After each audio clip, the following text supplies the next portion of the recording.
Good evening, ladies and gentlemen. It's Wednesday, February 13th, about 7 o'clock, and this is a regularly scheduled meeting of the Wareham School Committee.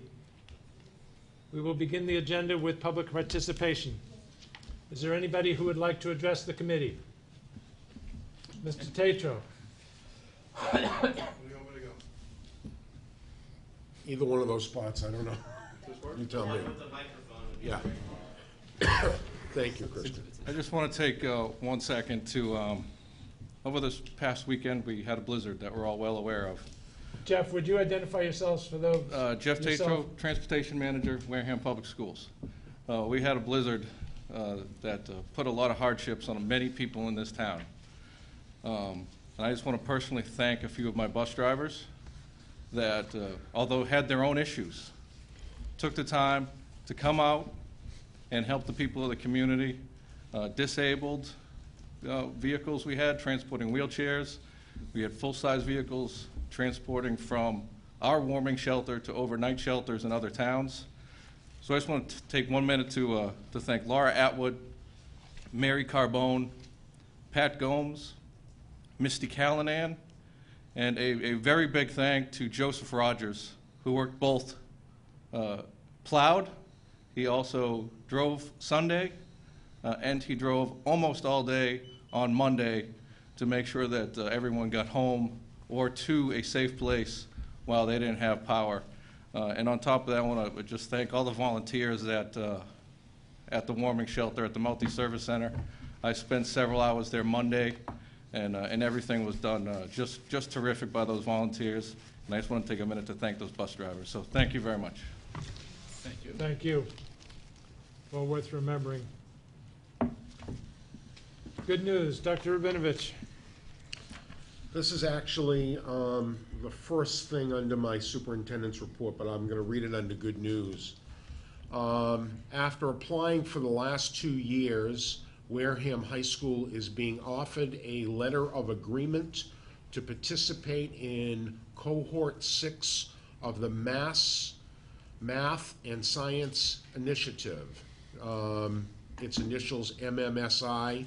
And this is for Advanced Placement Training and Awards Program. Mass Insight, which is a think tank that does a lot of things in Massachusetts around ed reform, has been funding this, and they have a program, and in fact, I gave you the URL for an article from the Salem Evening News about the town of Salem that had taken this particular program and increased the number of students who were involved in advanced placement classes, improve the scores that the children received in the advanced placement class. It involves coaching for the advanced placement teachers, where they bring in people who are expert in that field to work with the people here in Wareham that will be teaching advanced placement courses. There is training during the summer. So it is a phenomenal program. I will be sending to both of our legislative people my recommendation that they keep whatever funding is in the budget, the state budget for it, and if possible, increase it, because it is something that we have been looking for a while. This committee has looked long and hard at our AP scores, and I believe this will help improve them. Any other good news? Moving on to the minutes of January 30th. This was the meeting in which the budget for fiscal year 2014 was approved. Any additions or corrections to the minutes? I'll take a motion to approve. So moved. Second? Second. All those in favor? Aye. Aye. Opposed? Abstain? I'm going to abstain. I haven't read them yet. We just got the stuff on the way home. 301. School bus transportation bid. Dr. Rabinovich. Oh, all right. Let's see where we have. Oh, actually, I'm sorry. Come on, I please. skipped. Mr. Tetro, I know you've got a recommendation with regard to transportation services for next year. Sorry. I need to apologize that I don't have a presentation prepared for this at this time. Obviously, with the loss of power, loss of school and staff out, it has put a strain on this. So I do not have anything prepared for you. But briefly mentioned it the last time we met at the school committee meeting, Dr. Rabinovich had come up with an idea. Can I interrupt you for a second, Jeff? course. Members, this sheet is in the packet that I passed out to you that has the FY14 budget for the town on it. So if you want to look at this, if you haven't had a chance to download anything, I believe that's what Jeff is going to be talking about. It's labeled three-tier transportation draft. Yeah, it was in our packet. Right, but it came today, so I thought maybe you might. Yeah. Okay. Sorry, Jeff, go ahead. So obviously, we have discussed ad nauseum different ways to try to save money in the transportation department, and the best way to utilize the time and our vehicles and our staff to transport as many students as possible to our schools. We've talked about a three-tier system before. The last one we discussed was the high school, middle school going together, and then Deacon's at one time and at Minot at one time. We're going to discuss a different three-tier system. This three-tier system will send the high school students with about 12 buses. And then we'll put an additional 4 for a total of 16 buses out to go get the middle school students at a second tier. And then we'd have a third tier, which would remain Deacon's and Minot going at the same time with the 16 buses.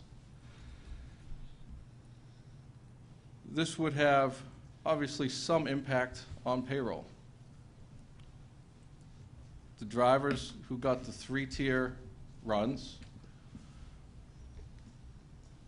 I believe, and I haven't been able to look at every scenario, but I truly believe can be done in less than 4 hours a day. They currently drive 3.92. Why less than 4? That's when benefits kick in. So could it go to 3.95?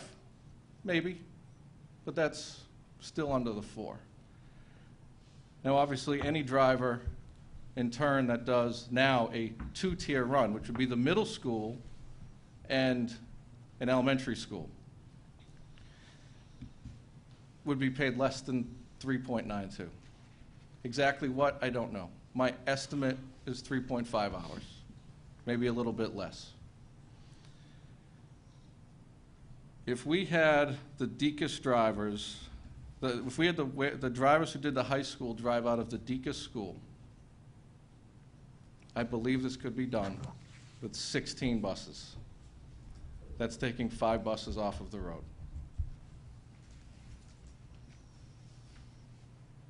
Question? Are you all set? I think it's probably important to state the assumptions associated with this. With this, of course, the Yeah. assumption is that we'd only transport grades 5 through 12 that lived over 1 mile. So any 5th through 12th grader that lived within 1 mile of the school would not be transported. We'd reduce buses by 5, and we'd be saving $120,000. Rhonda? 2 questions. How many children does that affect, the 5 through 12 under 1 mile? 80. 1 minute. Your superintendent just said 80. Is that approximately correct? That was for the middle school, sorry. Oh, 5 through 8. okay. It would be 80 out of the middle school, and I'm sorry, I don't have the numbers prepared for the high school. 80 for the middle? It'd be 80 for the Yes. middle, and my best estimate is somewhere around 80 for the high school as well, but I don't have those numbers prepared tonight. That's okay.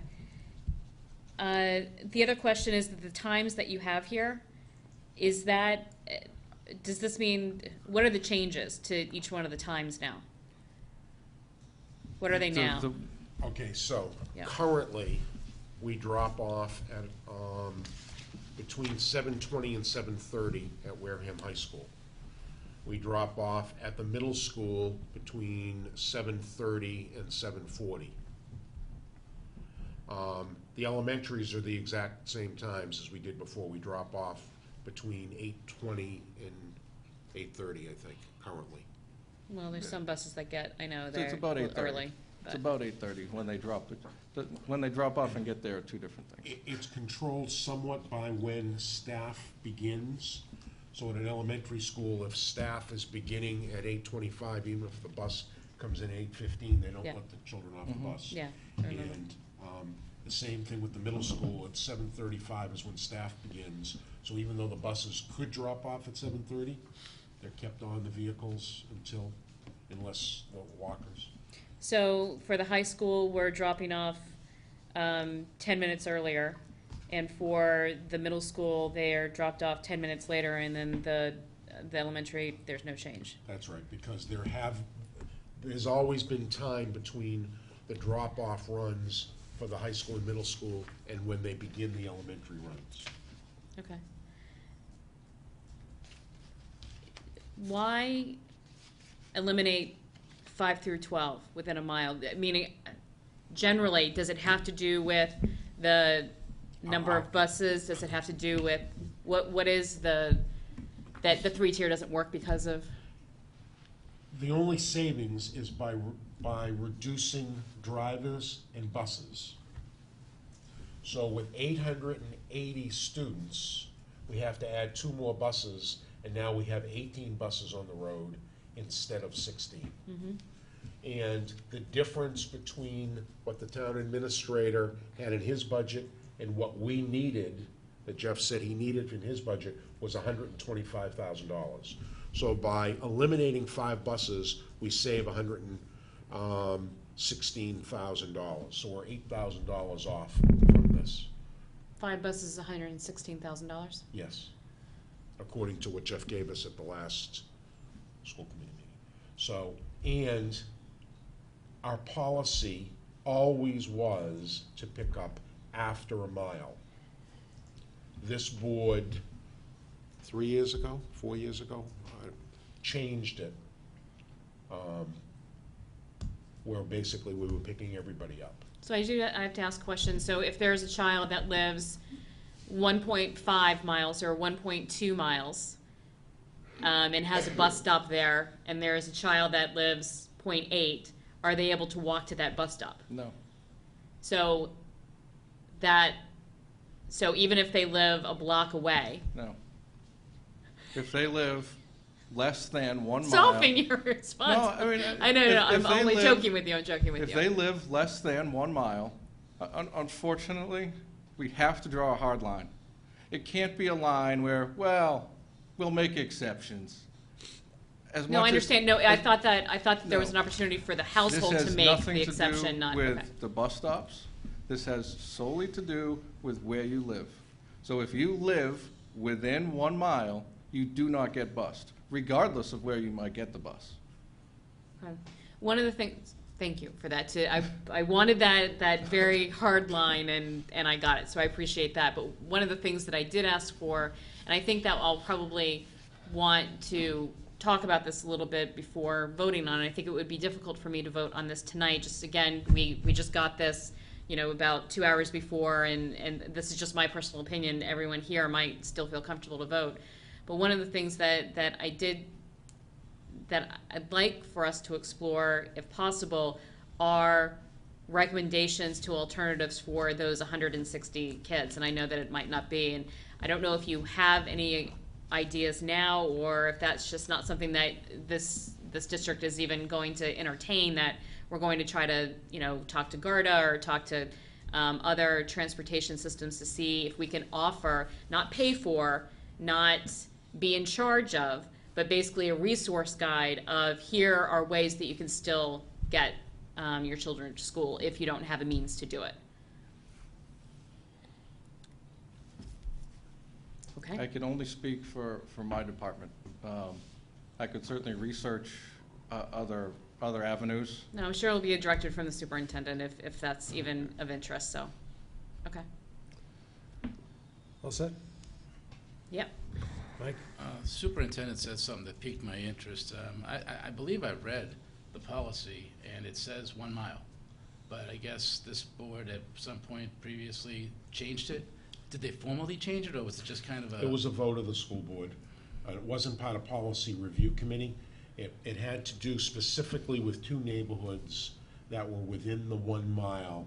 One of them was Swift Speech, I believe. The second one was Oakdale. And for as long as I've been in the district, 20 years before this vote, or 16 years before that vote, that group of constituents wanted transportation. And we had the hard and fast rule until it was changed by the board. So I guess you kind of answered my question also.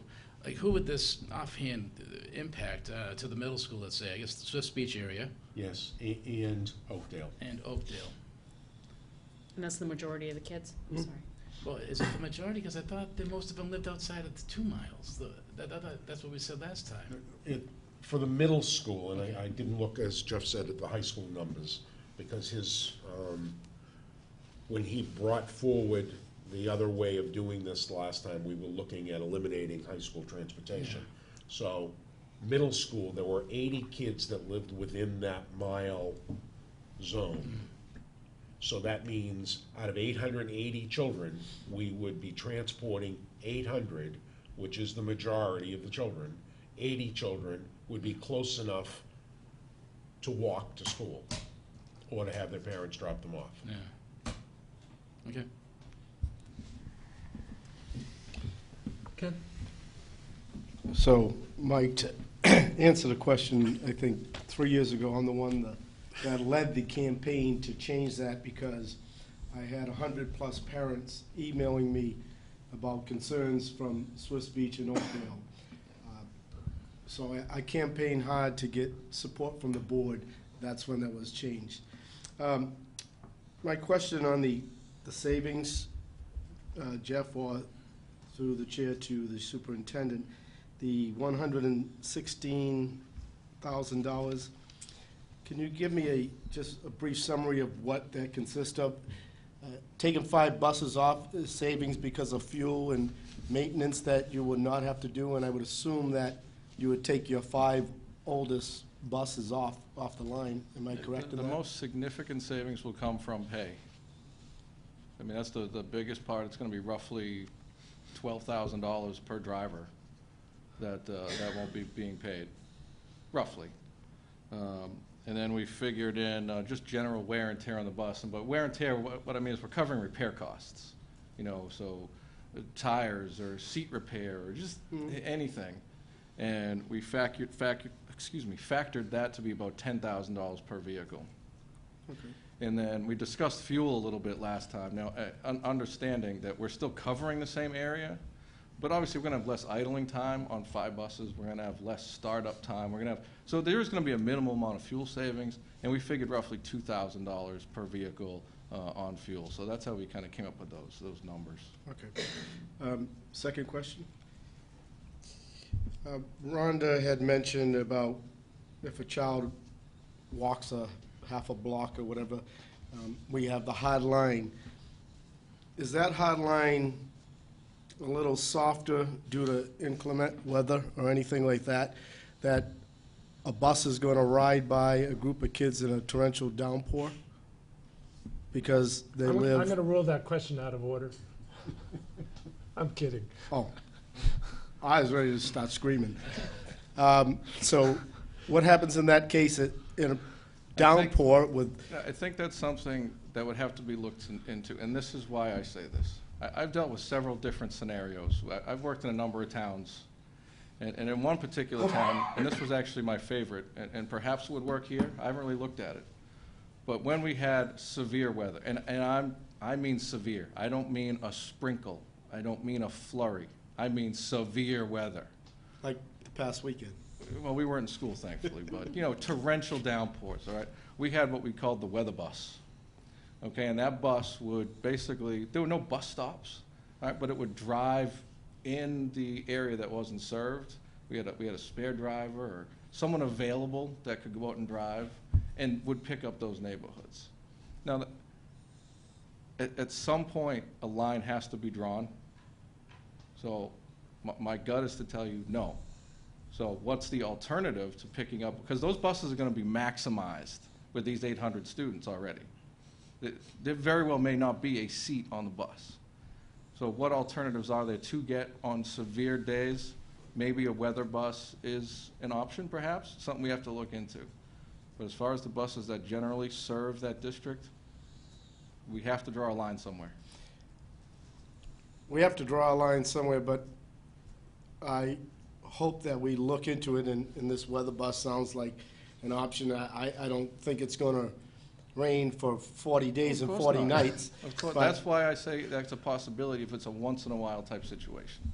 Right, but to leave, to say we're drawing a hard line because of budget constraints and let these kids out in weather conditions like that is unacceptable. Well said.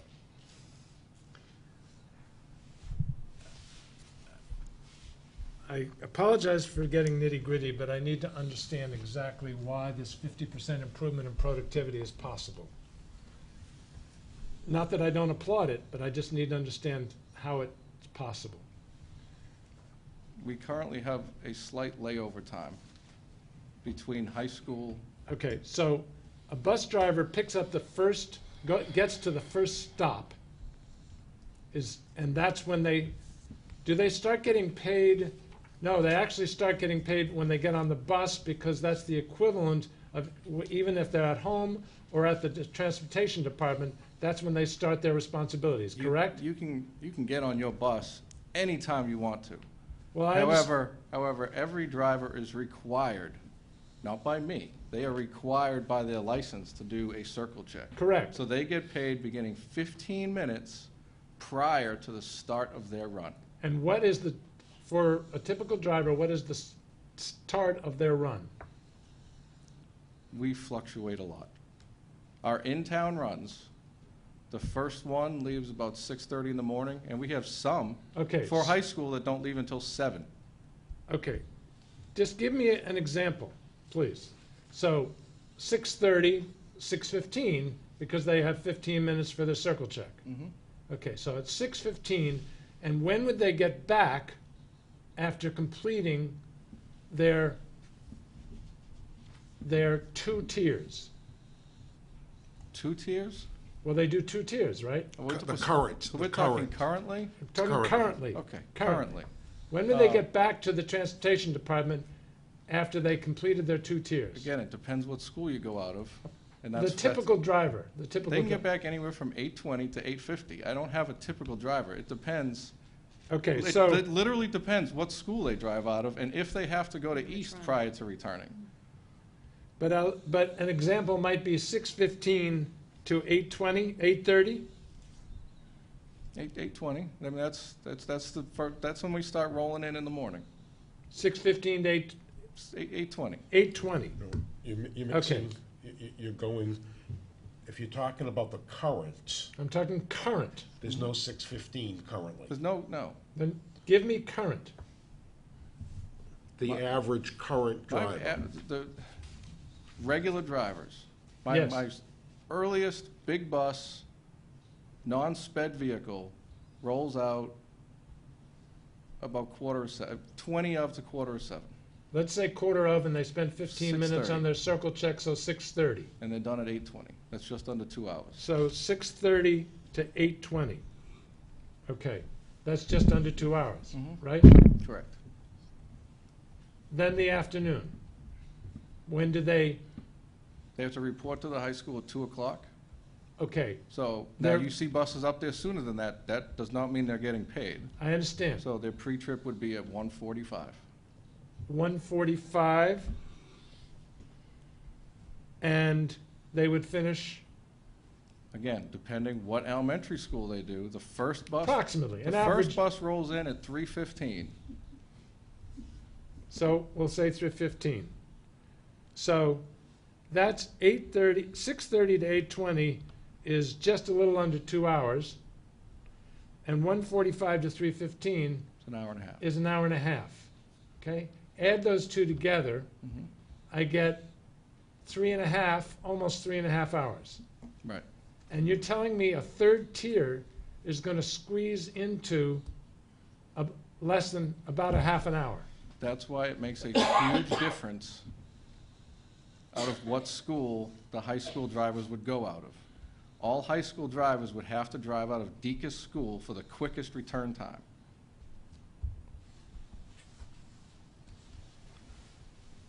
The Deacon's children are home.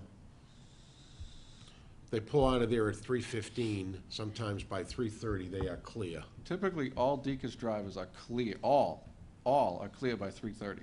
So we're talking, it's taking them 15 minutes because of the proximity of where the people live to the school. Mine is different, and what we're saying is, by pairing runs, I understand. this is possible. It's not without a lot of work on Jeff's part for putting together the runs, and then some negotiations with the drivers. Both of those things would be necessary.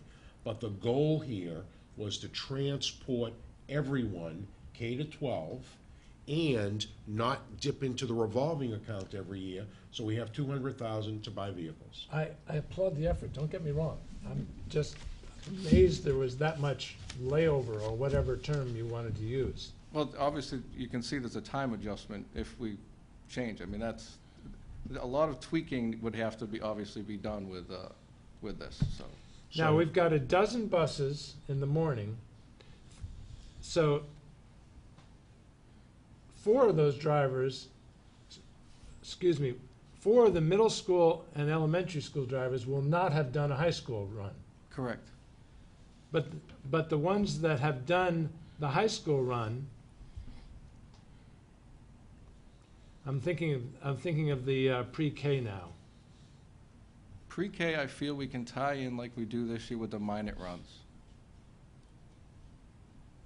But that would only be done by a 2-tier driver. If you were to become a 3-tier driver, you would drive high school and Deacon's, which means the pre-K would still remain tied with the minute school. High school and Deacon's is only 2 tiers. The middle school would be in there. Any driver who drove a high school run would drive the Deacon's school. So they do the high school, the elementary school, the middle school, and then Deacon's. But the 4 drivers who aren't doing the high school could theoretically be doing, 3 of the 4 could be doing a pre-K. Correct. You got your work cut out for you.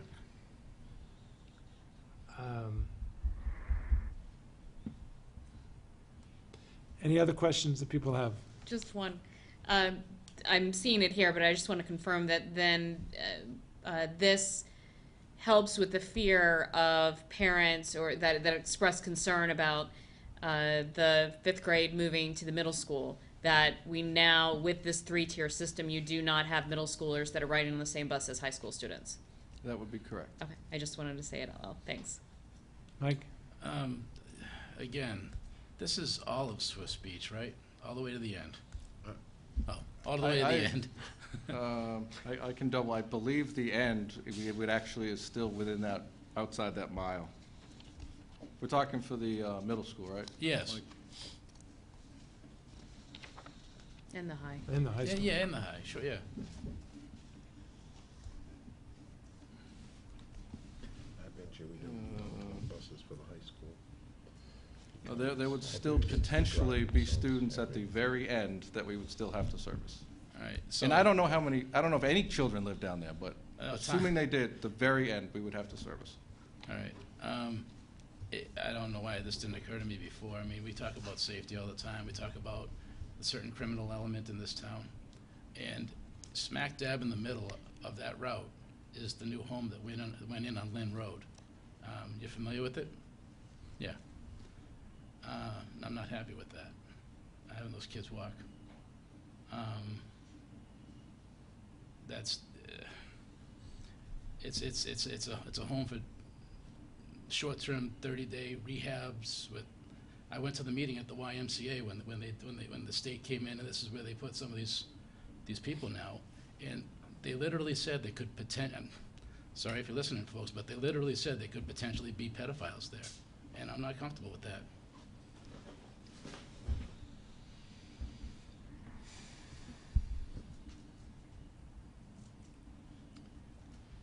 Anything else for Mr. Tatro?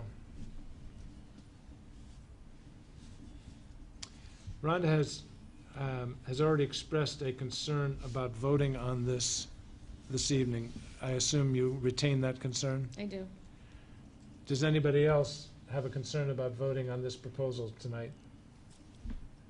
Yeah, Mr. Chair, I'd like to delay the vote on, I'm not ready to vote on this. First of all, I want to commend Mr. Tatro for the excellent work that you guys do in yourself and Dr. Rabinovich coming up with this plan, but at this point, I'm not comfortable in voting tonight. Yes. And just one more thing, I do want to echo what Ken just said, that, you know, we've talked about a lot of proposals up here, and many, many more households and many, many children were affected. Not that these 160 or 100 children aren't as important, they are, but I also applaud the efforts of the two of you, all the work that went into this, to be able to come up with a solution, moving to a 3-tier system, looking at the differences when it comes to drop off at each one of the schools, and coming forward with a proposal that will be affecting a lot less children. So I just wanted to say that. Mike? Yeah, thanks. I've been listening to a lot of the Finance Committee material. It's online. WCTV does a great job getting it up there. I listen to their all-day meeting. That they have the municipal side has an all-day meeting like we do, and the chief got up there. And if you thought our meeting was depressing, you should listen to the chief's meeting and how strapped that department is, or is going to be. But the chief gave a very sincere, sobering outlook on the situation with his department, and that he's got a certain unique responsibility in his department where he has to protect life, and so forth, so on and so forth. And he said that the way the current situation is, the outlook where the equipment, the radios, the cars, the vehicles, that he's concerned about protecting his own officers. And he said, he went on and on. I'm not trying to get off topic here, but he said that he didn't want to risk that. He didn't want to save money to risk that. And one of the Finance Committee members put it so bluntly that it really hit home with me. And he said, Ms. Marilyn Donahue, she said, Chief, ultimately that's not your responsibility. It's town meeting's responsibility. They're the ones that have to fund this. So I'm paraphrasing her, but I think it's up to town meeting. And if it kicks back, I mean, give them the first shot. If they don't want to support that safety, then we have to deal with this.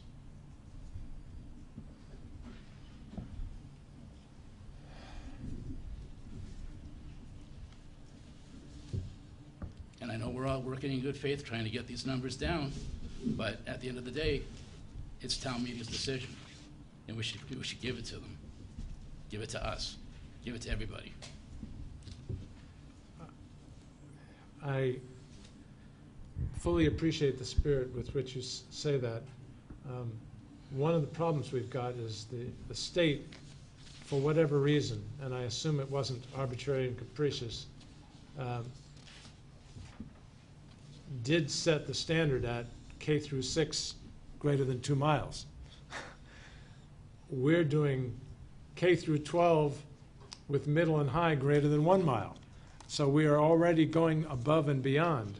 So the citizens who are personally strapped trying to provide for their individual families, when they look at what the state says we ought to do, and we're trying to do essentially more than twice as much, you can understand why they might say, why are we trying to do more than twice as much? Because you're using my money to do it. Yeah.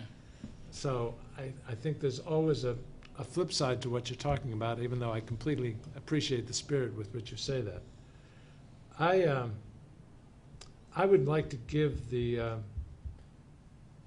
transportation manager and the superintendent the same kudos that, that others have given. I think this is a classic case of something about necessity is the mother of invention.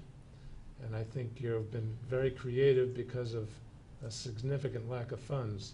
On the other hand, I really would like to give the manager the opportunity to really flesh this out in detail and give us a real compelling presentation that you can say, I can do this, before we vote on it. I also think we need to think long and hard about some of the comments made by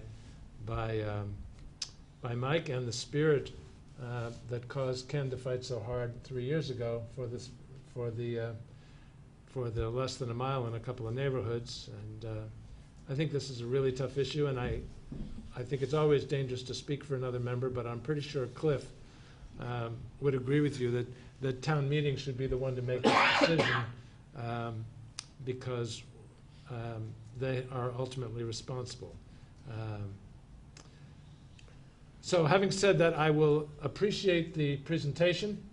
I'm going to delay the vote until the next meeting, and in the meantime, if you would take a really hard look at whether you can truly pull this off on a detailed basis and be prepared to present that to us, I would appreciate it. Does that work for everybody? Can I just draw one difference of opinion? There's two separate questions on the floor, as I see it. One is the level of service. That's what we've asked. So in other words, if, and maybe, we're not ready to make any votes, and that's fine. But one is, are we providing transportation K through 12? Then there's the budget issue. Because if the board supports what we voted, the $1,600,000, then we don't need to change how we do it. We wanted to kind of show a way of doing it if we had to do it a different way. But the vote that I'm looking for from the board is to say we're going to transport K to 12.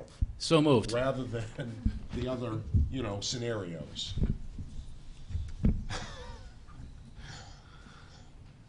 You're not looking I'm not asking you how to do in it. support of how to do it. No, I'm just looking for a vote about the level of service. Are we going to, Well, but you are looking for a vote in support of eliminating service to those students 5 through 12 less than a mile, are you not?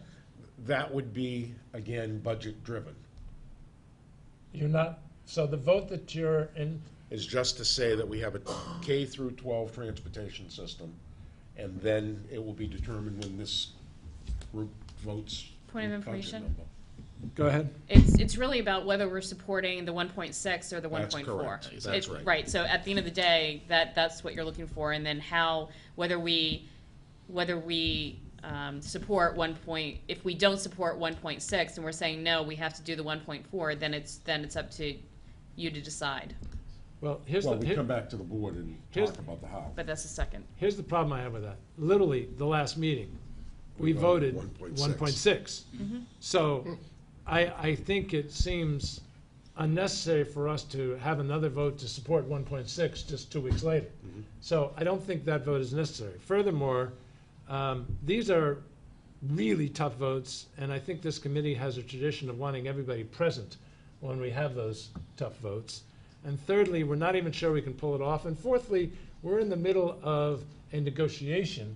We're meeting again on March 5th with the chairman of the Board of Selectmen. We met this evening with the Finance Committee. I don't think we need to confirm a vote we took 2 weeks ago.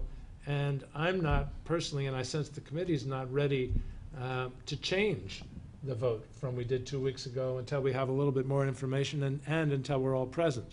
So I think it all comes down to, while I appreciate the clarification, I think we can just say thank you for the presentation and we'll take it under advisement. But right I'm now, fine with that. you've got 1.6 Right. vote from this committee. And that will give Jeff enough time to get into the nitty-gritty, as you Exactly. said it, with runs and so forth, to see about the possibility if needed. Yes, okay? Everybody- Mr. Flaherty did make a motion, so there was no second. But there was no second, So correct. I'll just write Thank that in you. the minutes, okay? Yes. Keeping us on our toes.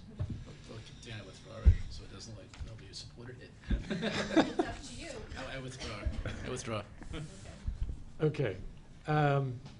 Now we will take the vote on the school bus transportation bid. For those of you who may recall, we actually did get 2 bids from private vendors to provide transportation services, even though we made it available, even though a half a dozen, I guess, showed up for the pre-bid conference.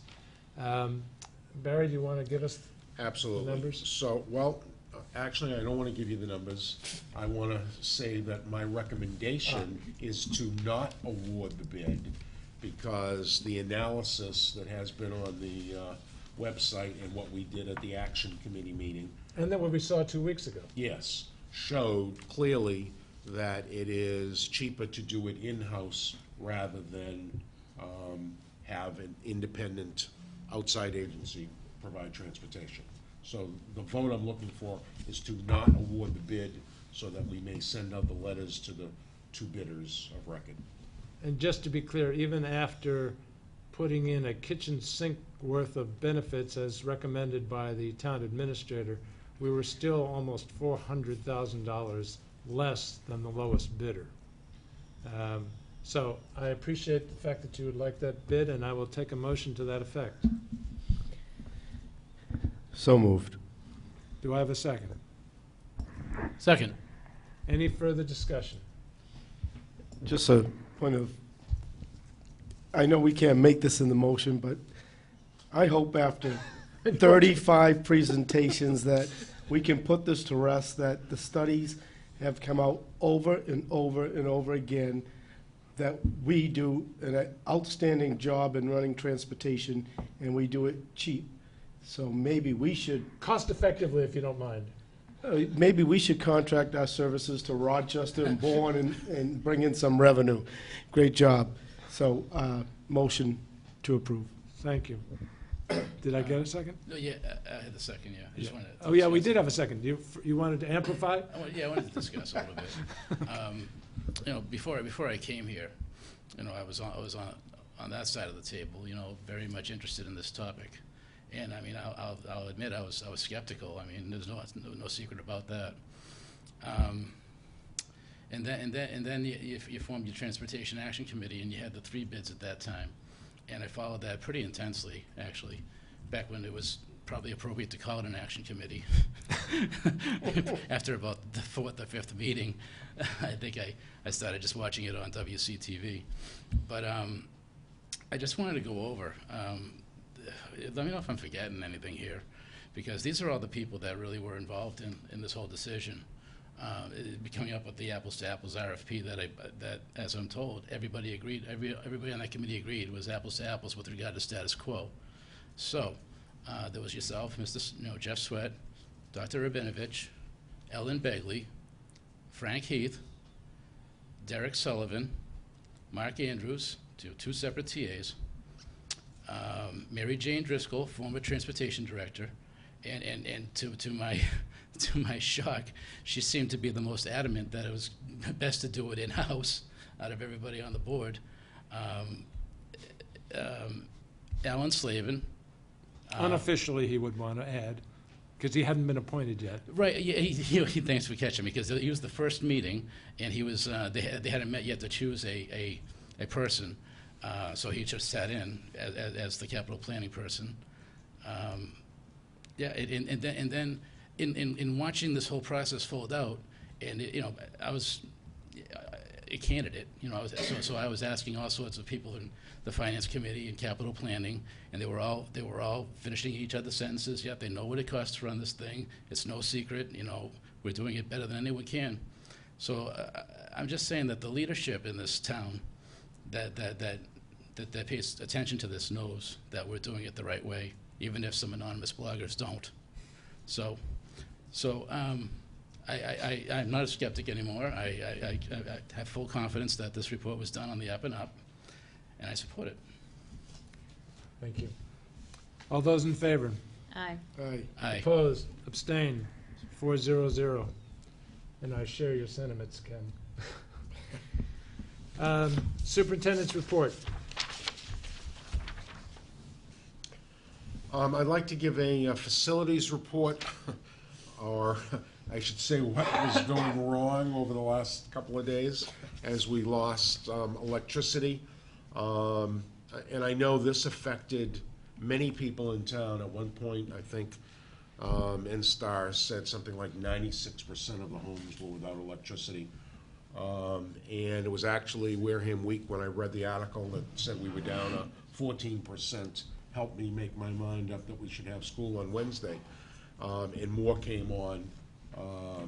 Because I lost my power on Friday night as well and didn't get it back until Monday evening at 8 p.m. So I did share people's pain and cold. At East Wareham, we had a frozen pipe that was interfering with the heating. We had the repairman come, and it was repaired on Monday afternoon. At the Hammond School, we had a leak because a pipe froze.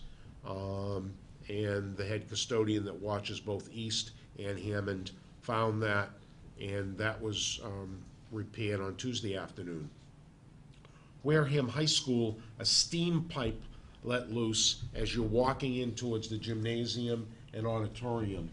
The fire department, when they called, thought it was actually the sprinkler system. Shut off the sprinkler system. We had to have the fire board reset and so forth. So that was shut off and is in the process of being fixed, but the building was able to be heated. There was one other a heatilator that's on a wall that also had a pipe freeze, and that was in the server room at the high school. And we had a number of computers on the ground that may have been damaged. And so Mr. Palladino is putting together a full report. We'll be sending it to the insurance company for the fixing of these things as well as the replacement of those computers. And Everett Educational Center, in the when you first walk in, there's a restroom there, and I guess that is an uninsulated spot, and somebody forgot to leave the door open. They closed the door so that none of the heat in the rest of the building could get in. I was told by somebody that came in, I think it was Stacy Rogers, or the head custodian, that there was actually ice in the toilet bowl, and the sink broke, so we had to have the sink repaired there. Cooperative school, just the alarm system, because of the electricity, needed to be worked on. The internet service, we had 2 technicians come in on Tuesday for half a day to get most of the buildings up and going. West Wareham, there was a wire off that affected internet and phones, and they were coming somewhere between 8 a.m. and 8 p.m. today to fix that. And the high school was down this morning. I'm not quite sure if they got back on with the internet. They were working on that because they were waiting for Comcast to come there. And we had all the cafeteria managers come in on Tuesday to check about food. At the larger schools, the generators kicked in and took care of the freezer and the walk-in chest for most of the time. We were able to, the generators went down both at Deacon's and at the high school. South Shore Generator came in and fixed both of them, and by the food didn't go bad. The only place that I'm aware of is at Minot. The milk chest wasn't on the same circuit, so we lost the milk and had to get rid of that and had a fresh milk delivery. But staff came in on Tuesday to check on that. And I saw firsthand because I went around to all of the buildings on both Monday and Tuesday. Our Fields and Grounds staff, I want to say thank you to, as well as our custodians. Basically, by Sunday, the buildings were shoveled out. They were still working on Monday to make it even better. But they did a lot of work clearing those buildings, plowing the roads near the buildings and so forth, and getting them ready Do so they that we plow can the open today. transportation area? Yes, they do. They do. Our people do that? Yes. Okay. When did they do that? Or did they do that? Any idea? No, somewhere along the line. When they know there's no school, they may not get there as fast as they do for some of the others. But seeing that we used our buses for transport, we'd probably have to consider that. Because I'll tell you later, but I actually got a call from Dr. Wygant about the use of the bus, and I wasn't sure if I could even get the bus out. Yeah. That's where Mr. Joey Rogers comes in. Right. Because he plows as well as Oh, drives. oh. And is a part-time mechanic for us. So he is the one that actually plowed it out so that he could get the bus out. That's why you got the double kudos, right? Yes, yeah. So that, the whole, we've used up our 5 days. 5 days are in the calendar. School is now ending like June 24th or 25th.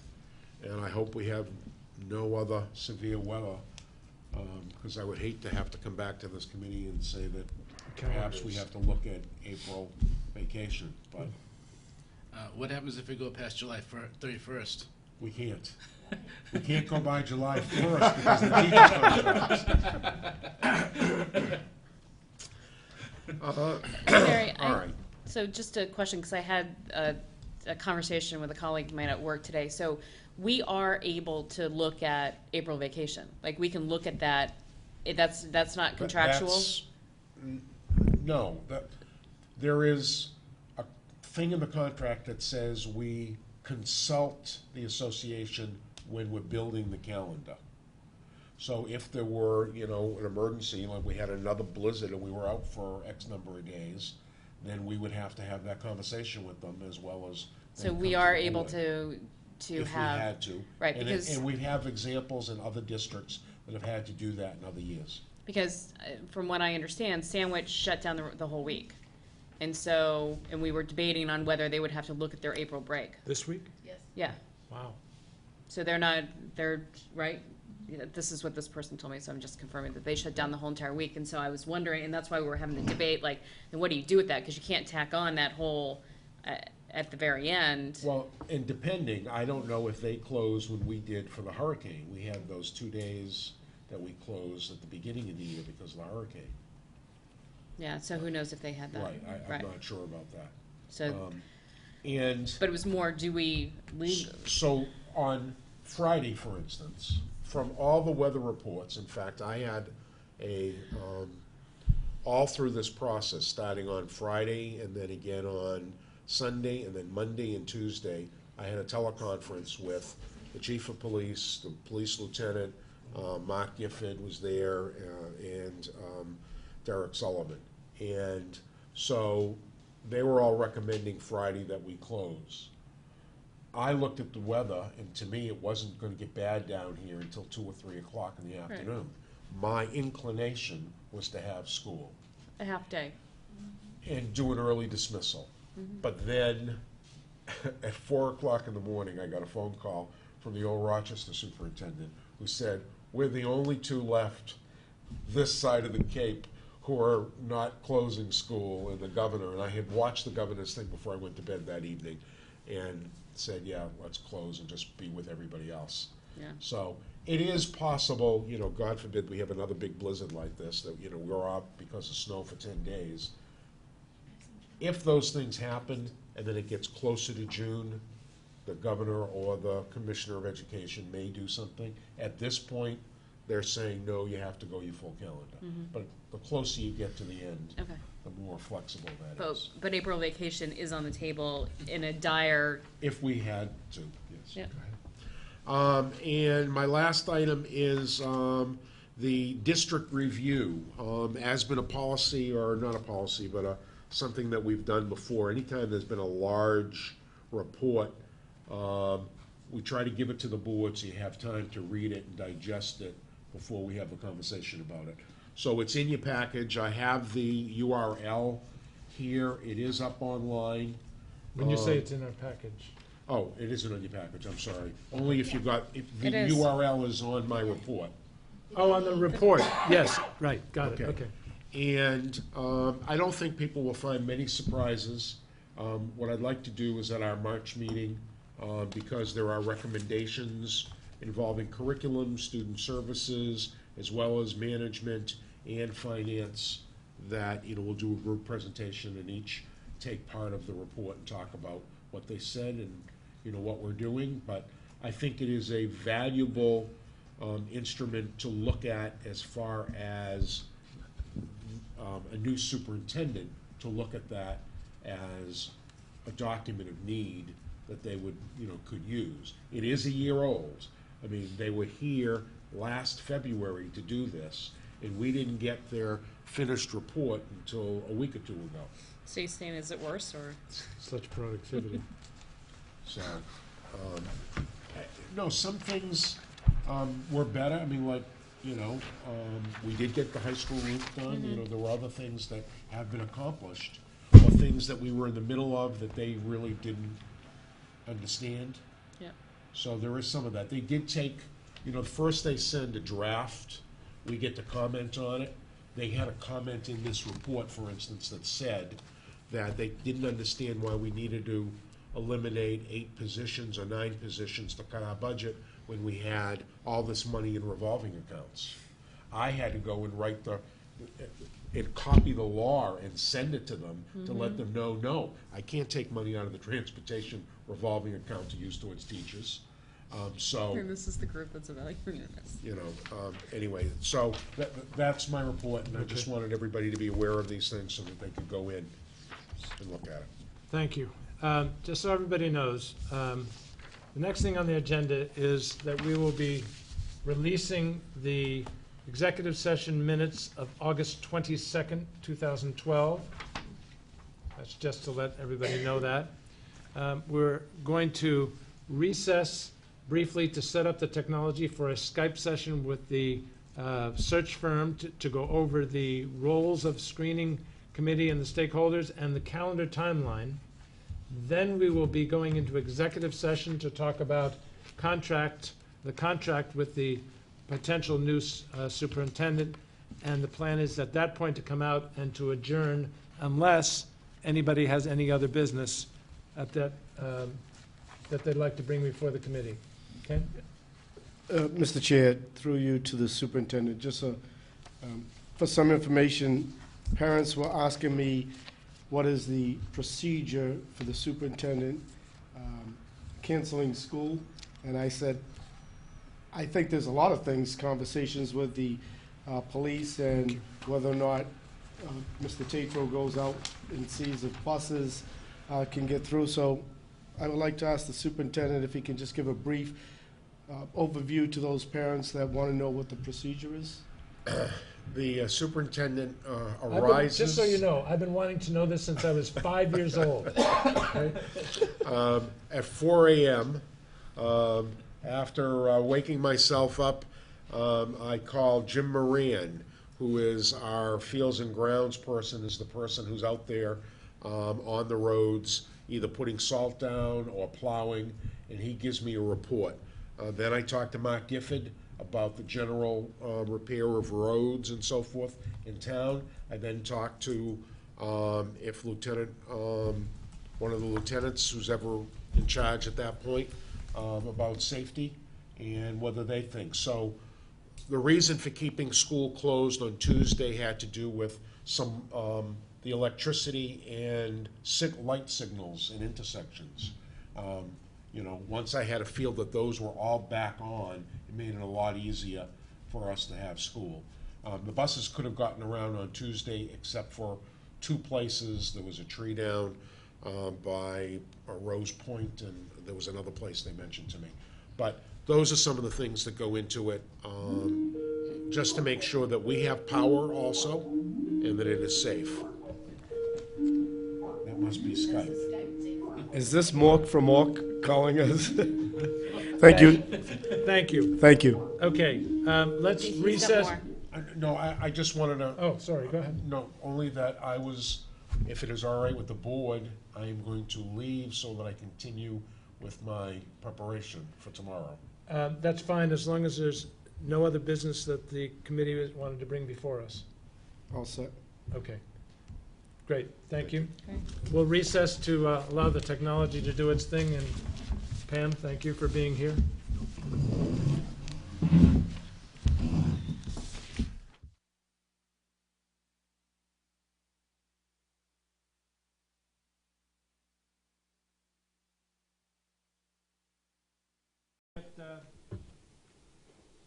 WCTV and, Speakers. okay, we're back in session and we're with Dr. Bill Adams from Ray and Associates. We've got two items to discuss in open session and I'll turn it over to Rhonda. So the item that we want to talk about right now is the document that I just passed out. And again, I apologize, we got all kinds of information late today, so I'll review it.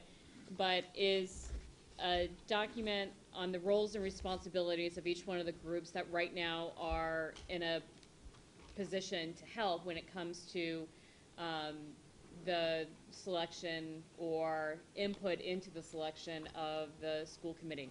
I'm sorry, of the new superintendent. So the first one is, any feedback on it tonight, I'll put this up online and just ask for feedback from the group. You can email it to me, but just to review it. So I think it's probably best just to read it, Jeff? Fine. Okay. Are you guys okay with that if I just do that? All right, so it starts off with the Wareham School District recognizes the importance of clearly defined roles and responsibility in the superintendent search process. In endorsing the following definition, the school committee is setting forth expectations and roles for the board, the search consultants, and stakeholder groups and leaders. So there was a couple different formats that I saw out there. One was just a very simple bulleted list, but diving deeper, this one actually came out of a school in Illinois, and I tweaked it a little bit, but I thought that it was a great narrative that talked about the philosophy as well as roles and responsibilities for each one of the groups. So the first one on there is the school committee, and the school committee is a body charged with the responsibility of selecting a superintendent who can effectively administer the committee policies and provide educational and operational leadership for the district. Committee members are elected to make many other decisions, so this kind of goes into that it is our role one of the roles as an elected body to choose the superintendent as well as policy and the budget. So the school committee is responsible for considering a broad range of input in the decision-making from within and outside of the organization, including administrators and staff, advocacy and parent groups, bargaining units, taxpayers, government officials, civic leaders, representatives from business and community organizations, and other stakeholders. This is really the groups that we've been talking about that we want to gather input from as we're kind of going through this process.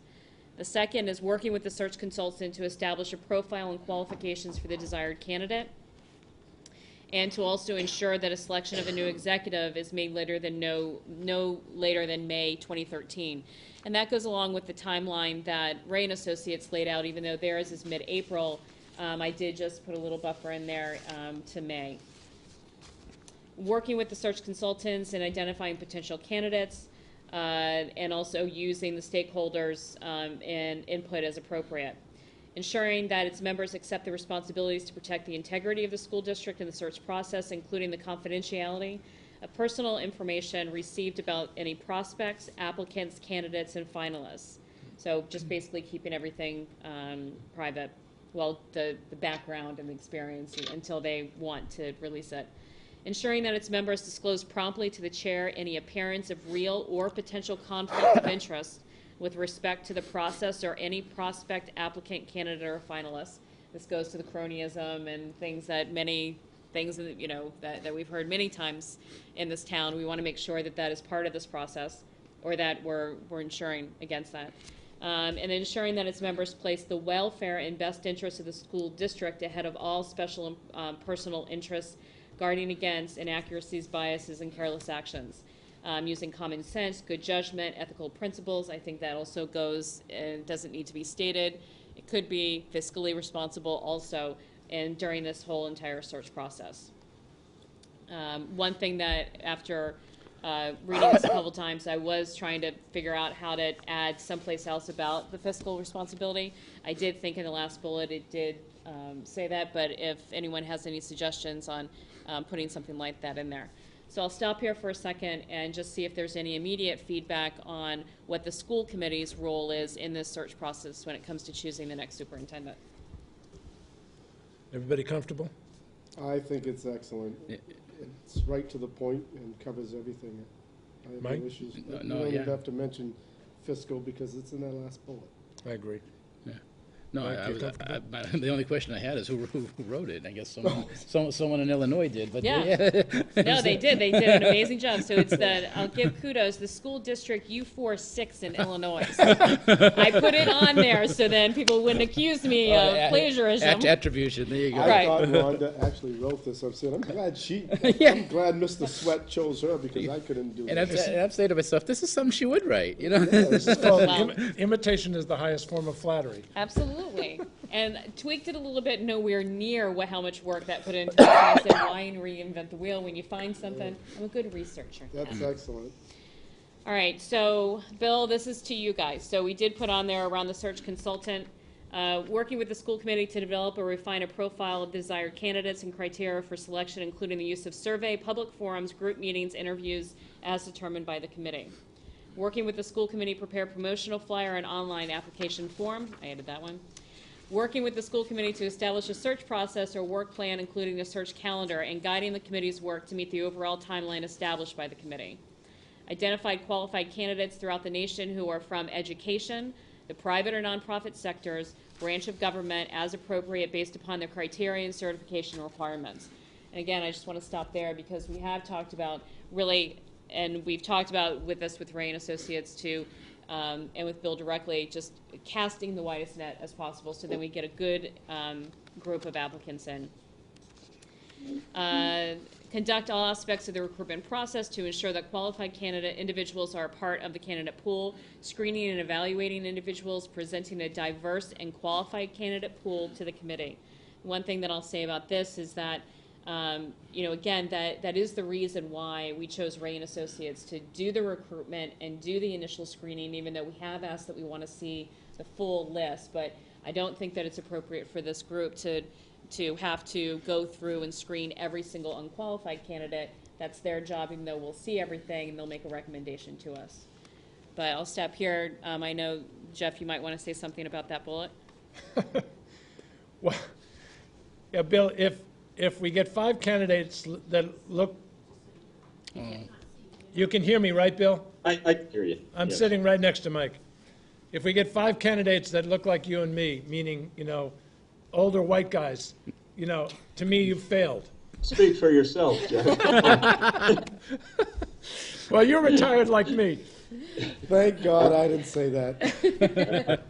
I apologize. Go ahead. No apology necessary. I was being facetious, but you know what I mean.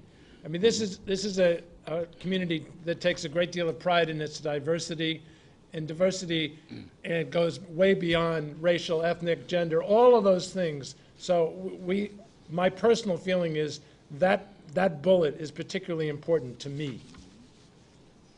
Okay. It's this one, the one that I just read. So the last sentence, presenting a diverse and qualified candidate pool to the committee. So 2 more bullets, working with committee members to screen and evaluate the individuals in the candidate pool to determine these candidates to be interviewed by the committee, and assisting the committee and others who may be designated by the committee with the interview and evaluation process leading to the selection of the committee of the successful candidate. And that really goes into that third grouping, which is stakeholder groups and leaders, that third and that fourth. But I'll stop here. Bill, I'm sure that you've seen many of these, and I just want to make sure, especially from your perspective, that we've captured everything, that we haven't eliminated anything, or if you think that there's an important piece to put in there, especially when this is going to go out to the community. No, I think you've captured the essence of what we do, and it's virtually nothing that's not already in the contract between the school committee and Ray and Associates. And I think the other piece that Jeff mentioned on diversity, that's part of our job to come up with a diverse field. And I would hope that was one of the things that sold our firm, our ability to do that. About 40%, by the way, of those 160 associates in the field are minorities and women. So I think that's important. Okay. So I just wanted to acknowledge that. And I kind of made a joke when Jeff correctly referred to the 2 of us, but that is very important to the process, and I think it was good to emphasize that. Okay. All right. So the next grouping is stakeholder group and leaders, and the third and fourth really do talk to the screening committee. I'll say before I go into these, If I had the time, I was, and I apologize to the committee, I was going to put a second piece of this which talked about the process by which we were going to start choosing that screening committee. I didn't have time enough to do that. I do have a rough draft of it, wasn't ready for print yet, but that's really going to be the next step, and I'll talk a little bit about that after I read these. So I did put them into two categories: stakeholder groups and leaders. In order to broaden the public engagement, community involvement in the search process while maintaining structure for receiving input, the school committee will invite stakeholder groups and leaders to participate. Stakeholders include, but are not limited to, parents, parent groups, educators, administrators, school district employees, Wareham residents, town leadership and board, not-for-profit sector, and private sector. Specifically, the stakeholder groups and leaders could assist by, and there are several bullets here. In full disclosure, students were part of the list. I did take them out after one of our last meeting where our wonderful student representative made a case for, if you do have a committee and you're limiting the numbers, not that it wouldn't, it wouldn't be great to have students on that, but really you want people that really understand exactly what the district is looking for, and she had concerns. I'm happy to put that back in there, but that's one of the reasons why I did take it out. The bullets underneath are what we're looking from the stakeholders and stakeholder groups and leaders. Participating in an interview or small group meetings with the search consultant, attending public forums, completing surveys, and engage in other activities to assist the school committee and the search consultants in shaping the qualifications, selection criteria, and profile of the new superintendent. I need to stop here just for 1 second because I think that there is comments in our wonderful Wareham Week paper that are basically saying that the survey that was put out there, smoke and mirrors, that really the input isn't necessary, that they're just going to choose somebody internally, blah, blah, blah. I cannot stress enough for anybody that's watching this that every single piece of input goes into the creation of the profile we're looking for. And if people are reading that and basically saying, oh, well, then I just don't need to fill it out, you're doing a disservice to the children here in Wareham. I beg of you to please go on to that survey and fill out that information. That is one way that we are providing a voice from the community into this process. There will be others, but that is one important way of us initially gathering the thoughts of different stakeholder groups as well as just the community at large into what this profile of this new superintendent is going to look for. Can I emphasize that I agree with that 100%. We have had 1, 2, 3 focus groups already, but the attendance has been extraordinarily limited. It would be great if a lot of parents in particular, but anybody from the community who's interested in the schools, would show up at 6:30 tomorrow evening, because Rhonda will be hosting a focus group with Dr. Adams. And I think it would be very beneficial if people showed up and just spoke about what they cared about with respect to the superintendent position in Wareham Public Schools in general. So the last bullet's promoting and publicized meetings and use of the survey among the respective constituents, recommending and nominating potential candidates for consideration, suggesting questions based on the approval profile. So again, these, and then take part in the interview process screening committee as determined by the school committee, and that's really the next step. Any questions or concerns about this one? Hi, Bill, how are you? Great, thank you. Good.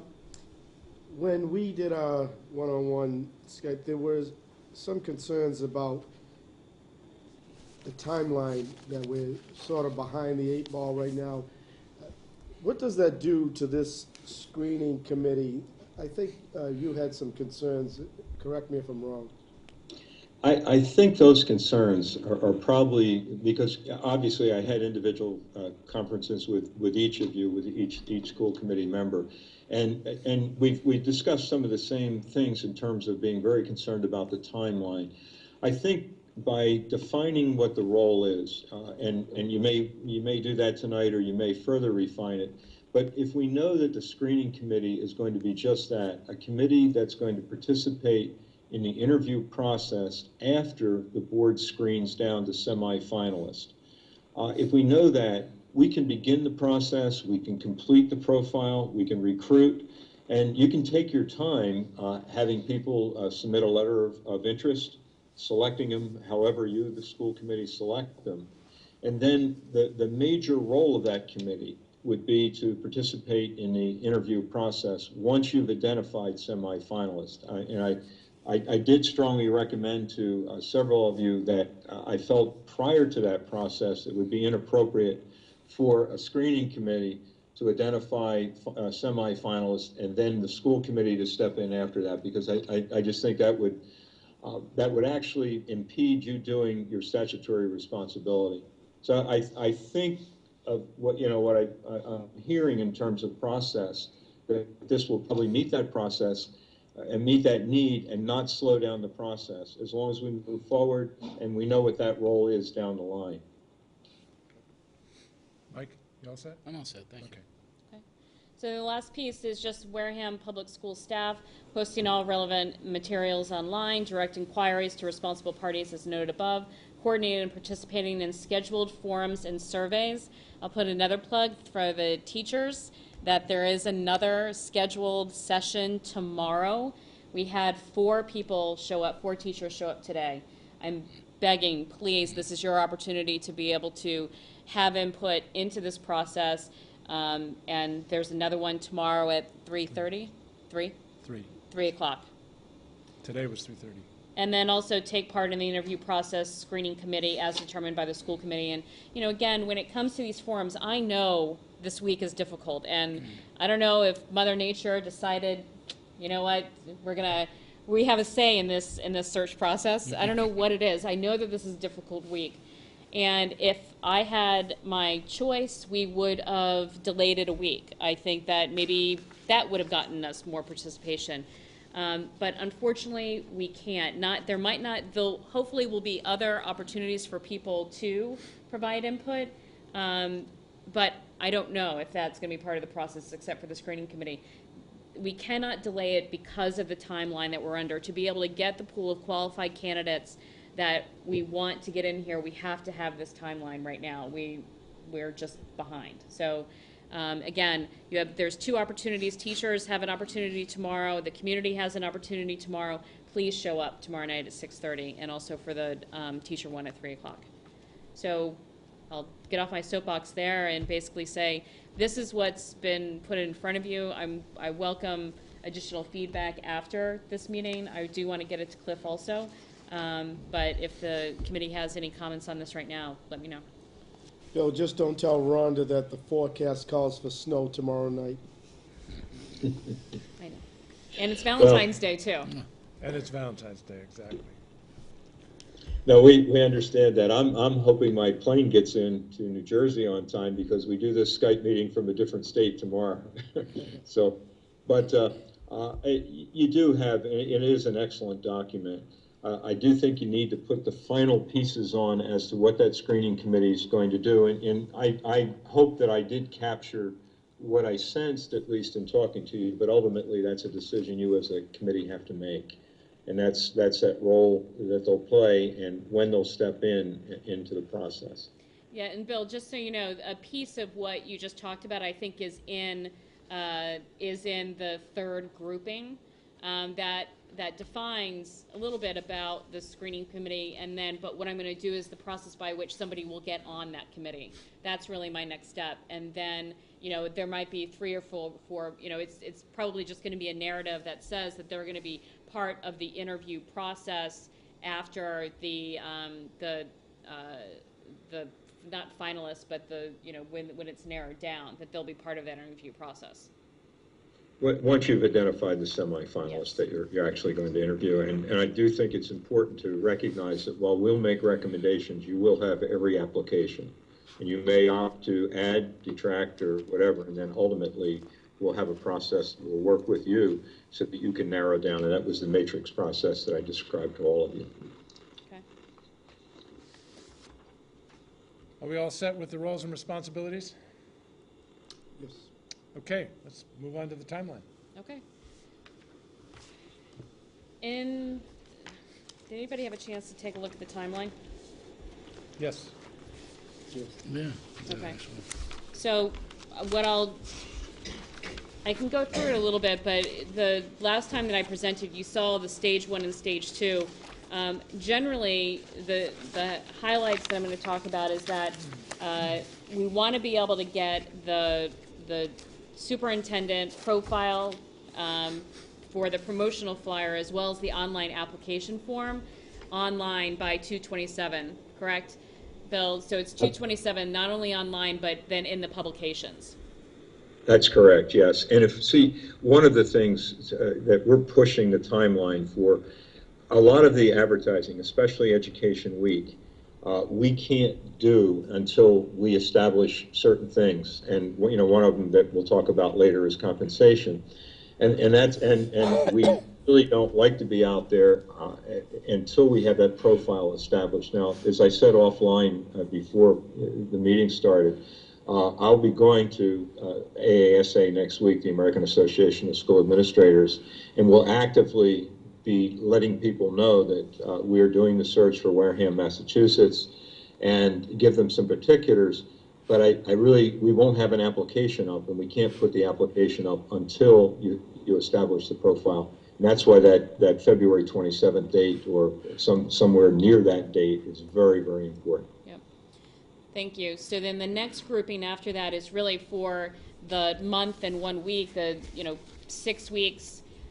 So 5 to 6 weeks is really where they do their promotion and recruitment and following up with candidates and trying to get as many applicants as possible into our district. And the deadline for application materials would be April 4th. Really, then it goes into coming up with the interview questions and the procedures and the narrowing it down to the semifinalists by 4/16 and presenting those as well as all of the applications plus their recommendation for our final candidates on 4/16. And then 4/18 to 4/20 is where the first round of the interviewing of the semifinalists comes in. Rhonda, could I interject Yes. something here? On 4/16, that would be a major commitment on the part of the committee, the school committee. That's when we present all the documents. That's when we ask you to review them individually, then do the matrix, and then begin your discussion determining who you want to bring in. Something that was pointed out during one of the afternoon stakeholder inputs today, I believe you have a school spring break between 4/15 and 4/19. And I don't know whether when you get to the interview of semifinalists, whether that'll affect that. I really don't see an issue on 4/16 for the school committee unless any of you could be involved because of children or whatever in the break itself, the spring break, and whether any of you have plans that might interfere with that. But this is critical that all 5 members of the school committee be involved in this and be able to commit some time to it. And that's that 4/16 date. But just be aware that we weren't aware when we prepared this revised calendar that you do have a spring break, I believe, from 4/15 to 4/19. So Bill, what would it mean if we pushed that a week? Every day we push it is an issue. I don't think if for the committee, if the school committee is available on 4/16, this is a personnel meeting anyway. I don't know that that's an issue. It may be an issue when you start interviewing semifinalists because that's when you're going to involve your screening committee. Right, And and that's the piece, I'm sorry to interrupt, but that's the piece that I mean. And so when you say, 4/18 to 4/20, we can talk about this offline. Well, what we could do, I would if we were to have to back up the 4/16 date, then I would extend the application deadline. Every time you adjust the date, it means something else. Now, extending the application deadline is not a bad thing, except that every week we extend out, meeting that August 1st date becomes more challenging. Yeah. And the other thing that we don't like to do, although I don't know that extending it out a week would be that much of a problem, once you've identified the semifinalists, their names become public. And that means that their names are out there and they're exposed, especially in their home districts, until you do your final interviews. And it creates a lot of consternation, especially for highly successful candidates that are currently employed and their boards are very happy with them, or their school committees are very happy with them. That's the only concern.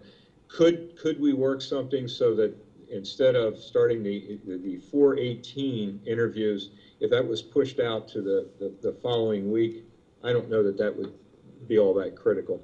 And what it would do is make sure that it takes the people that could get involved in that spring break, it puts them back in the mix. As long as you as a committee would be available on the 16th. Okay. Is there anybody who couldn't be available on the 16th? May not be. I might not, I don't I know. can't tell at this point. We do have a vacation coming up. Yeah, I Right didn't even now. look at that then. So, but it's something Ken suggested, can you move it to the week before? But I know that then probably, Bill, then that doesn't give you a lot of time to be able to come up with the matrix and, Well, here's the problem, and you need to, and it needs to be transparent not only to the committee but to the community. If we have a close date on 4/4, we like to have about 2 weeks to be able to vet every one of those people. Remember, these are the people that we do interviews with by phone. We interview all of their letters of reference. Then we interview the second round that were identified. Then we go to actual current employer. And it takes us that long to get through we assign out the people immediately to get through the process. So if we moved anything, and you know, if it were moving the well, if we moved the 16th, I would probably then adjust accordingly the deadline date. And then we would certainly then have to move out, once you identify those people, we need a little time to get them in for semi-final interviews. okay. So It sounds like a number of people have an issue with the 16th. It sounds like we ought to move that deadline of the 4th to the 11th and move the 16th to the 23rd. That's the least damaging, because I do not personally think compressing the vetting process is smart at all. Do you agree with that, Bill? We know that we can't afford to bring somebody before the committee or the community at all unless they've been thoroughly vetted. So, Because we don't want you to be embarrassed, and we certainly don't want to be embarrassed. so do you agree the 4th can become the 11th and the 13th, 16th can become the 23rd? I'm checking that right now against other conflicts, potential conflicts at our end. The 4th becomes the 11th.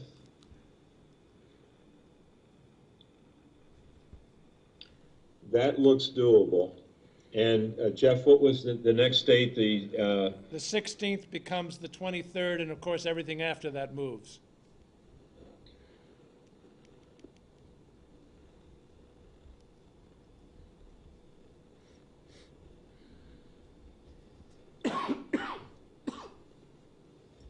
Yes, we can do that. Is the committee in agreement? Yes. Rhonda, you comfortable? Yep. Okay, I think Well, we're sold. Okay, super.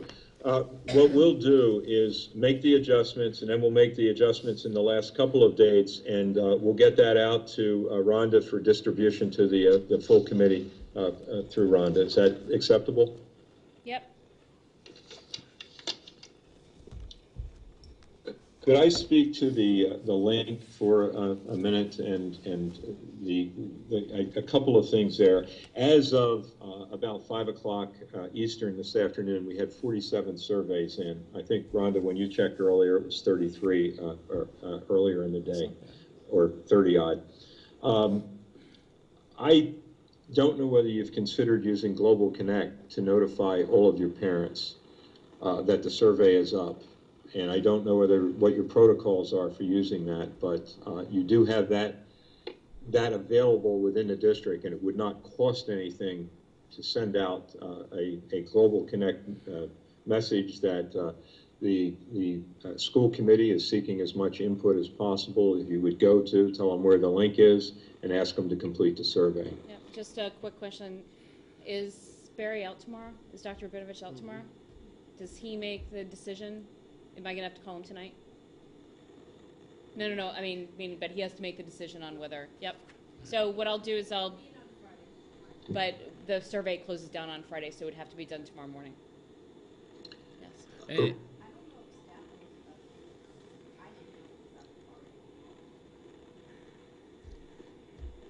Okay, I asked for a message to be sent out. Okay, what?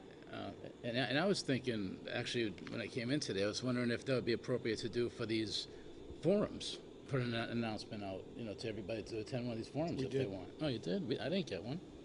Not a Global Connect. Not a but- Global Connect. That's what I meant, like that's the phone message. Yes. Yes. Yeah, It's a reverse 911. yeah, I mean, that's just a thought, I mean. Yep. Well, the two other possibilities here. Another, of course, would possibly be using your email system and doing an e-blast to all employees and asking all employees.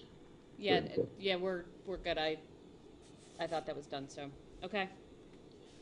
Now, what you could do, I know we agreed, and every time I mess with dates and Cedar Rapids goes bonkers on me, but one of the things, because of how it affects and backs things, one of the things that we could do is extend the deadline for taking it offline, let's say till next Wednesday. That would not compromise what we're doing on the 27th at all, because we have that lag time in between because of AASA. So if you wanted to do that, as long as you let us know, we could extend it through next Wednesday. I wouldn't go any later than Friday because you get diminishing returns anyway. Can we go ahead But and, can we go ahead and do that? Yes, Okay. I'll take care of it at our end if you want us to do it. Yeah, no, Great. we can put that part of the message, just saying that we've had limited turnout, so we're gonna extend it until Wednesday, and then that's the message that can go out to all staff, and then I'll see if we can do a Global Connect on that too. What date is that? And the positive spin on that might be due to people that were affected The by the storm. storm, without electricity, loss of internet, et cetera. Yeah, next Wednesday is the 20th you're talking about, correct? Yes. Yeah, that's right. Okay. Okay. Okay. Anything else on the timeline? No. Okay. Do we need, now, you've made it very clear that the 27th is a key date. The process by which we finalize this profile, do you need to meet with us to do that? Not physically. I think as long as we get the material to you in advance, we could do it by Skype. No, but yeah, if that's. I'm including Skype as meeting. Oh, okay. So we do not have another meeting for the remainder of the month. I'm thinking we need to pick either an evening. I don't think Barry's around, but it doesn't need to include Barry. It's just school committee members. I think we need to either pick a Wednesday evening or a Saturday morning as close to the 27th as possible if you're going to meet that deadline. Does anybody disagree? No. Come on. You enjoy spending time with us. Next week's school vacation, so the custodians will not. No, we don't want it that soon No, it has to anyway. be Monday, Tuesday, or Wednesday of next week. Not next week, the No, following Sorry, week. the week after. 25th, 26th, or 27th. Or The 25th, I'm in Ohio and I'm flying that day as well, so that won't work. okay, the evening of the 27th is a Wednesday. Could we have a brief meeting then? I could do it. I think I can Ken, do it. what do you think? Come on. You want to get started? What? No, ti- yeah, I don't think that's, No problem? Okay. Do you want to do it earlier rather than later? Is that better or worse? Like 6? Yeah, if you want to, so you don't screw up your whole evening. It's up to you. that's fine, Yeah. that's fine. Can you do a 6 o'clock, Bill? On Wednesday, the would love- 27th? I would love to do a 6 o'clock on the 27th. I have a 6 a.m. flight the next morning. So the earlier the better. So much better than 8 o'clock, yes. Okay, so let's say 6 o'clock on the 27th. And this is not to put pressure on the committee. When you see the information, it folds out pretty good, and you know what each group of stakeholders said. And keep in mind, while the meetings haven't been well attended, the input has been excellent. I would agree And with so you're going to have all of that information in front of you, and then you're going to peel back the raw numbers, and we're going to show you where people shook out, and you'll have to look at in your leisure however many comments that come in. We've had as many as a couple of hundred pages of comments, and we say, look, just take those. We have enough information to do the profile. Take those, and once you do make a decision on the person, that's when you share those as you look at where the committee and the new superintendent are going to go to together. And you know what all the challenges that have been at least brought forth by the community, at least how they perceive the challenges are. So we recommend you to do that. And I don't really believe this meeting should take more than an hour total, and that's typical for the meeting on the stakeholder input, because everything is given to you in a spreadsheet. Okay, Bill, so this is an open session, and this is to approve the profile for the promotional flyer and the online application form. I'm specifically doing that for Michelle's benefit so she can post it. Exactly. Okay. Perfect. We're good? Okay, good, thank you. You're all set, Rhonda. Okay. Have a safe flight. Well, Thank he's- you. He's still with us. We're going into No, no, no. executive session. Oh, Are we all? You're off the hook yet. I was passing it back to you, Rhonda. Are you all set with this? Yes, Timeline? I just had a question for Michelle. Global Connect, do teachers and administrators get the Global Connect, do you know? Okay. Okay. Okay, all right, thanks. Can I, if I do this, can I just, after I get approval, can I just send you the information and CC Dr. Rabinovich? Or who do I need to contact with the content of what should go out in that, Terry? Right, no, exactly. After I get Barry's approval, and I'll CC you, I'll send it to Terry, and I'll CC you and Dr. Rabinovich, if he's okay with it. Okay, thank you. Got it? Yep, I'm all set. Okay, I will take a motion to go into an executive session to discuss contract terms for the new superintendent. so moved. Second. Yes? A second. Oh, Yes? yes, yes. Yes. Yes, yes, we're in executive session. We will only be coming out to adjourn.